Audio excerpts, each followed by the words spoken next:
For just $6 million, they can make him stronger, faster, something else. Let's see.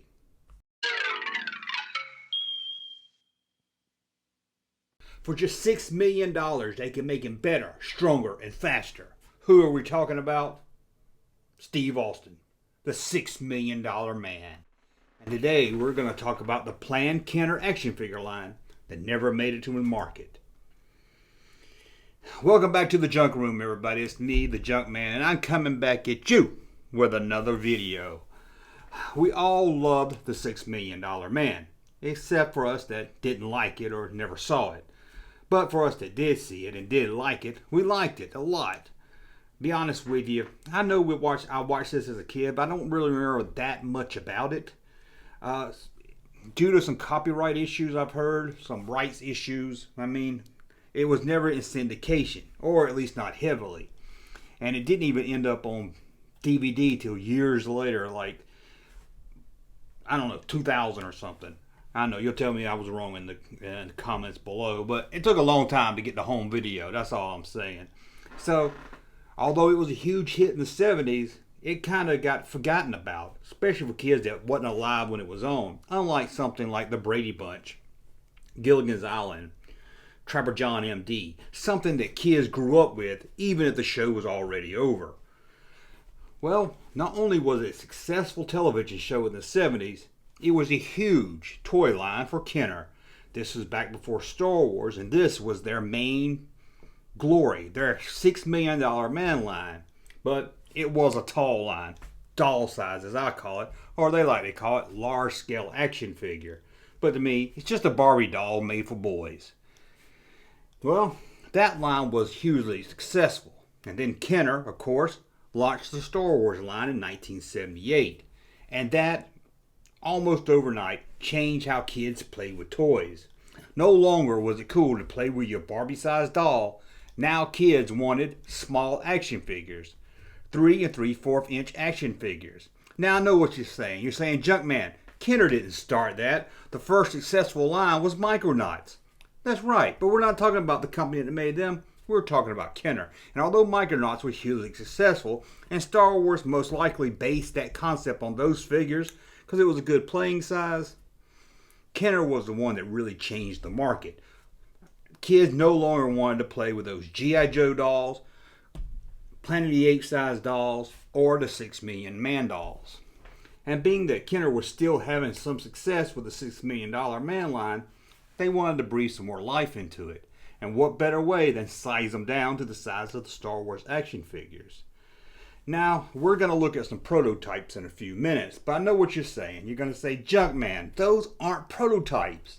Those were released. I had them as a kid.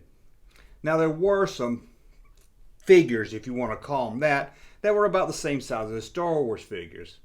But this isn't what I'm talking about. These were a figure of Bigfoot and the $6 million man that came in a little car. It was a dual launching drag set.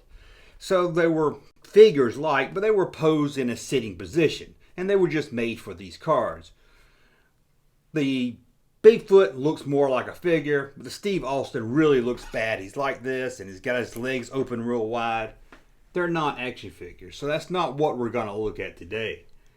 And you might say, well, I've seen those small action figures before on a car. They can't be that. Come on, what are you talking about?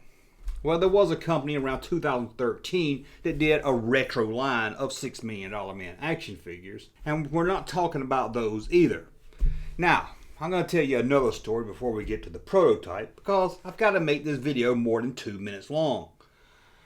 It seems that kids were getting home with their $6 million man doll, and if you remember, it had a bionic arm.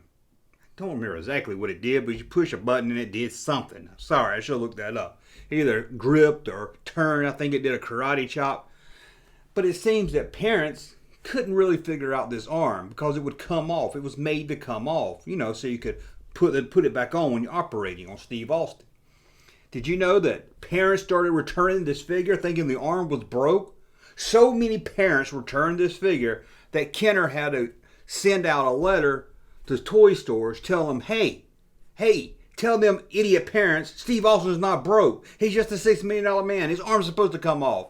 Check out this letter they sent out. Attention toy buyers. Bulletin. $6 million man. Bionic arm. Read out. Okay. Your parents don't know what they're doing. That arm is supposed to come off. Tell your parents to leave your toys alone. You know how to play with them. Thank you for reading, and remember, who loves you more than your parents? Kenner. I was going to say it looks like Kenner really cared to make the kids and the parents happy by letting stores know to inform them, but truth is, Kenner was probably sick of getting these Stevelston sent back to him, where they had to send back a new batch to the toy store just to replace the one that wasn't really broke. Now, I've teased y'all long enough. We're going to look at two prototypes. Sadly, that's all I could find pictures of was two. There was a Stevelston, the $6 million man, and the Bigfoot, everyone's favorite Bigfoot. Now you're thinking, I bet they used Chewbacca as a prototype. But they did take a Bigfoot 12-inch, the big tall Bigfoot, and did a prototype of it as Chewbacca in the 12-inch large size action figure line. Here's a picture of that. It's more of a sample to see how it will look in the box and everything. But that's not Chewbacca in that box. That's a modified Bigfoot. Now it seems there were plans for a Stevelston in a scuba diving outfit, but sadly there's no pictures of that surfaced yet. So let's take a look. First, let's look at the front of Stevelston. Here he is. I'm guessing he would be painted wearing his red clothes. And no, that quarter doesn't come with him. That's just to show the size of the scale. To me, that's a really good looking likeness of Lee Majors in the face. And here in the back, we can see the back of Stevelston. Nothing really special here, just an action figure with a bunch of wrinkles on his pants. I'm sure this line went ahead and made it. They would have made more than just these two. They were probably made an Oscar Goldman. Got my Oscars mixed up. Let's look at Bigfoot prototype. This one here probably would have been painted all brown. And again, the quarter doesn't come with the figure. It looks a lot like the one that did come with the race car. Although you can see here that the arms and legs move. And now here's the back view of some Bigfoot ass. Now what happened? $6 Million Man was a huge hit. Why didn't these get released? Why just a couple of prototypes and nothing else? Well, the show went off the air in 1978. And this was right about the same time they were planning to relaunch with this small line. So you can see why they didn't do it, why they canceled the whole plan. They were having huge success with Star Wars. Why risk all the money they were making on Star Wars for $6 Million Man that was going off the air? It wouldn't have sold. Kids were moving on. They have moved on from $6 Million Man because it was getting canceled. Kids wasn't watching it anymore. They wanted spaceships. Now, I would have loved to have these, as I like the $6 Million Man, and I loved anything that was Star Wars size because they could play with my Star Wars figures. Now, before you cut this video off, I know you think you've heard everything, but we're not done yet. Kenner loved to reuse molds. We all know this. I mean, they had a Western line, and a lot of those molds ended up in Star Wars, or Star Wars ended up in it. The Robin Hood line is really famous for using parts from Superpowers and Star Wars for its line. And I started looking at these figures, and I might need your help here. First, the Bigfoot looks like it's all new mold. I couldn't compare it to any other figure. But let me pull out that picture of $6 Million Man again. Something about his legs really caught my eye, and I was like, this is a Star Wars figure leg. I wasn't sure. First, I compared it with the Death Squad Commander, because I remember he had those wrinkles on his pants. And it's pretty close. But I couldn't convince myself that these were the same mold. And then I noticed the pants to the TIE Fighter pilot. It might be a little bit more wrinkled.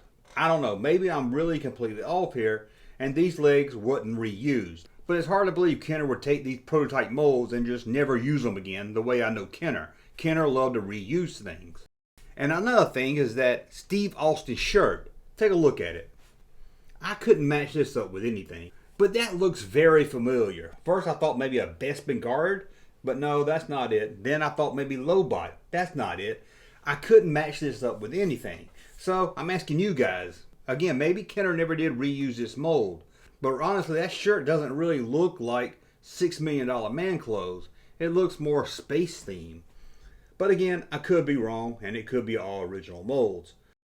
Does any of this part of these figures look familiar that Kenner reused? Remember, it would be Kenner. I've had some people tell me Battlestar Galactica, Planet of the Apes, but it would be Kenner related. So, unless they sold the mold, but most likely it's going to be Kenner related.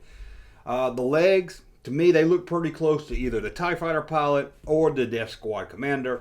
You tell me what you think. Or maybe I'm far off. Or maybe there's another Star Wars figure with wrinkled legs I forgot about. The chest, it just looks so odd and different than I would think of Steve Austin. I thought he would have the zip-up one with a collar and everything. But I could be wrong. Again, I could be wrong. Anyway, that's a look at the planned, unreleased, 3/4 inch action figure line, the $6 million man. Let me know in the comments below. Would you have liked to have this? Would this have been better than the tall ones they did do? It would have been cool to have more rockets and things, but that line was pretty cool back in the day also.